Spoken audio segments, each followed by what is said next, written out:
হারার নামে খুশি হইয়া দেন, এই যে খুশি হইয়া দেন এটাও চাঁদাবাজি, এটাও জায়েজ।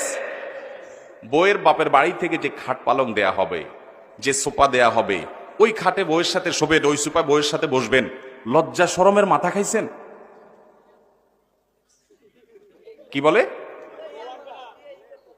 বউ আনবে না বলে, এটা কোনো কথা হইলো? আমি তো কল্লা কেটে ফেলতে বলি নাই, বলছি চুল কাটতে, উনি কল্লাই কেটে ফেলতেছে। আরে ভাই, বিয়ে করবেন না কেন? বিয়ে করবেন, কিন্তু যৌতুক নেবেন। একটা মেয়ে জন্মের পর থেকে বড় হওয়া পর্যন্ত লক্ষ লক্ষ টাকা ইনভেস্ট করে তার মা বাবা তাকে মানুষ করে, ঠিক না বেঠিক? এরপরে আপনি যায়া সে মেয়েটা, আস্ত মেয়েটা তুলে নিয়ে আসতেছেন। আপনি শ্বশুর মশাইকে সারা জীবন শুকরিয়া জানানো উচিত যে আব্বাজান পড়ালেখা করেছেন আপনি, সার্ভিস দিচ্ছে আমার বাসায়, বড় করেছেন আপনি, সার্ভিস দিচ্ছেন আমার বাসায়, সবকিছু আপনি তাকে রেডি করে দিয়েছেন, লক্ষ লক্ষ টাকা ইনভেস্ট করছেন, আস্ত মেয়েটা তুলে নিয়ে আসলাম। সারা জীবন শ্বশুরের কাছে আপনি অবনত থাকবেন, সেটা না করে উল্টা বরং শ্বশুর বলতেছেন মেয়ে দিয়েছেন, ভালো কথা।